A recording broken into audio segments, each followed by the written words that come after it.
महाराष्ट्र में 12 जुलाई को होने वाले एमएलसी चुनाव के लिए भारतीय जनता पार्टी ने अपने 5 उम्मीदवारों के नाम की घोषणा की, जिसमें सबसे ऊपर पंकजा मुंडे का नाम था। इस वक्त वो हमारे साथ हैं। मैम, सबसे पहले तो आपको बहुत बहुत मुबारकबाद, जिस तरह से आपका नाम सबसे ऊपरी छोर पे रखा गया, क्या कहना चाहेंगी आप? ऊपरी छोर पे रखा हो या कहाँ रखा हो, ये इतना महत्वपूर्ण मेरे लिए नहीं है। ये महत्वपूर्ण है कि उस लेटर पैड पे मेरे लिए ऐसा एक संदेश आया जिसमें मेरे लिए कोई अच्छी बात है, और वो मेरे लिए नहीं है, मेरे सारे समुदायों के लिए है। जो लोग मुझ पर विश्वास करते हैं, मुंडे साहब पर विश्वास करते हैं, अनेक दशकों से हमसे जुड़े हुए हैं, उन लोगों को जो आज आनंद मिला है, उसलिए मुझे वो जो लेटर हेड है वो ज्यादा मायने रखता है। चूंकि हम चुनाव की बात कर रहे हैं तो लोकसभा चुनाव की भी बात होगी। देखिए, जिस तरह से रिजल्ट आए उसके बाद हमने देखा कि जो एक पूरा का पूरा आपके प्रति जो प्रेम है वो लोगों का उभर के सामने आया। हमने कई ऐसी तस्वीरें देखी जहां से निकलकर सामने आया कि लोग दुखी थे, लोग बहुत ज़्यादा दुखी थे। अब जिस तरह से आपके नाम का ऐलान हुआ है, लोगों में खुशी की लहर है, क्या कहना चाहेंगे? देखिए, ये खुशी की लहर लोगों के बीच में जो है, ये उनका मेरे प्रति निस्वार्थ प्रेम है, एक विश्वास है। ये मेरे लिए बहुत बड़ी जिम्मेदारी है। आज ऐसा मेरे भी राजकीय जीवन में 22-23 साल हो गए, मैं एक्टिव पॉलिटिक्स में काम कर रही हूँ। ऐसा कभी नहीं हुआ कि कोई नेता चुनाव हारा और उसके फॉलोअर्स ने या उनके लोगों ने आत्महत्या कर ली। ये जो हुआ है, इसको मुझे बहुत गहरी चोट, मुझे भी इससे बहुत पहुंची है। आज जब ये लोग घोषणा दे रहे हैं, मेरा स्वागत कर रहे हैं, मेरा इतना पटाखे जला रहे हैं, मैं सोच रही हूँ वो 5 लोग भी इसमें शामिल होते थे।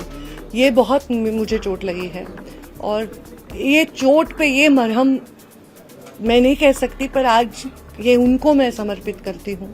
ये जो भी आज मेरे लिए नहीं है, ये इनके लिए है, इसलिए इसका अलग मैसेज है।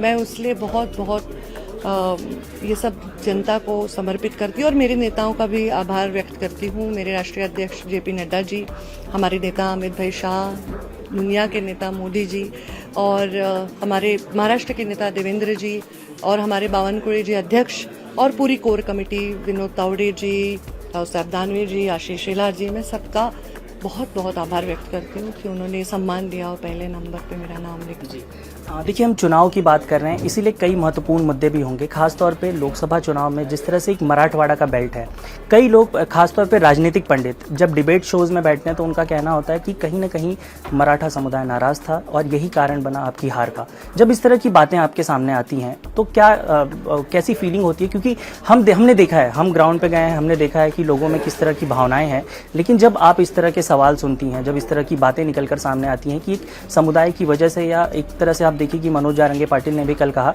कि आपके जो नाम की घोषणा की गई उससे उन्हें कोई ऐतराज नहीं है, लेकिन एक ये जो जोड़कर देखा जाता है, खास तौर पे जातिवाद की राजनीति और इस तरह की बातें जब सामने आती हैं तो क्या प्रतिक्रिया होती है? देखिए, इसमें कोई प्रतिक्रिया का कारण नहीं है, एक मोमेंटम है। ये एक ऐसी परिस्थिति है जो अपवादात्मक परिस्थिति है। ऐसी परिस्थिति रोज नहीं आती, दशकों बाद, शायद शतकों बाद आती है। ऐसी परिस्थितियां राजस्थान ने भी देखी है, ऐसी परिस्थिति हरियाणा भी देखी है, और ऐसी परिस्थिति उत्तर प्रदेश ने भी देखी है, महाराष्ट्र भी देख रहा है। महाराष्ट्र थोड़ा लगा के पुरोगामी राज्य है, तो एक परिस्थिति है। इसमें किसी को दोष देना या कोई समुदाय किसी के खिलाफ है ये कहना बहुत प्रीमेच्योर होगा। मुझे नहीं लगता कि इस महाराष्ट्र में या इस देश में ऐसा कोई भी समुदाय है जो इस बात से खुश नहीं है कि आज मुझे पार्टी ने मुझे एक अवसर दिया है। और यहाँ जो आए हैं इसमें सारी जाति के लोग हैं, मराठा समाज के लोग हैं, बंजारा समाज के लोग हैं, धनगर समाज के लोग हैं, मेरे खुद के बंजारा समाज के लोग हैं, ब्राह्मण समाज के लोग हैं, सारे लोग यहाँ पर हैं। तो ये सब एक मोमेंटम था, तो वो एक विषय को लेकर था, और इसको जब सरकार इसमें सकारात्मक निर्णय लेगी तो ये अपने आप विषय ठंडे पड़ेंगे और फिर से सब लोग अच्छे से रहेंगे। नेशनल पॉलिटिक्स की भी आपसे बात करते हैं। राहुल गांधी का कल का बयान आपने सुना होगा, जिस तरह से मैं रात भर अपने फॉर्म भरने में बिजी थी, माफ कीजिए, मैंने नहीं सुना, और क्योंकि मैं वापस अभी स्टेट में आ गई हूँ तो उस पर कुछ ना टिप्पणी करूँ तो ही ठीक रहे।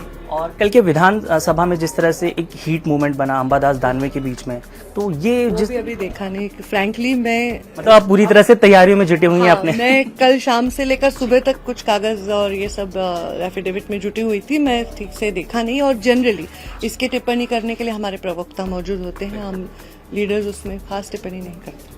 हमने बीते दिनों कुछ घटनाएं देखी, खासतौर पे मातोरी की जिस तरह से घटना हुई, उसके बाद कई सवाल खड़े हुए और जो एक सबसे महत्वपूर्ण सवाल होता है कि मातोरी में पथराव हुआ, हमने देखा उसमें कई जो है बातें निकलकर सामने आई, अलग अलग पक्ष अलग अलग बातें रख रहे हैं, वो अलग मुद्दा है, लेकिन आपने खुद वहाँ पर देखा होगा, आपकी लोगों से बात हुई होगी, उनका क्या कहना है, ये पूरा जो माहौल बना और जिस तरह से ये बनाने की या कहीं कोशिश की जा रही है, क्या कहना चाहिए? मैंने जो अभी इसको एक जवाब दिया कि एक मोमेंटम था, अब इसमें अलग अलग लोग अलग अलग तरीके से रिएक्ट हुए हैं और इसको शांत करना नेताओं का काम है। इसमें आग में तेल डालना हमारा काम नहीं है, आपका भी नहीं है शायद। ये आखिरी सवाल होगा मैम, एमएलसी के लिए आपका नामांकन हो चुका है, आप बन जाएंगी।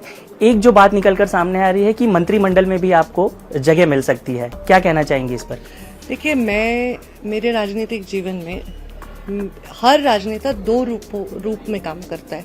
एक उसका संगठन का दायित्व, उसकी डिसिप्लिन, और एक उसका लोक नेता होने का या लोगों के प्रति दायित्व। मेरे लोगों के प्रति जो दायित्व है उसमें मैं अपना डिसीजन खुद ले सकती हूँ, पर संगठन के बारे में संगठन ही निर्णय लेता है और इसमें भारतीय जनता पार्टी की अपनी प्रक्रिया है। तो वो जो निर्णय लेंगे वो निर्णय अभी पता ही चलेगा हमें, तो वो मेरा निर्णय तो हो नहीं सकता। इंडिया टीवी से बात करने के लिए बहुत बहुत शुक्रिया। कैमरा पर्सन संतोष ड्यूटी के साथ साकेत राय, इंडिया टीवी, मुंबई।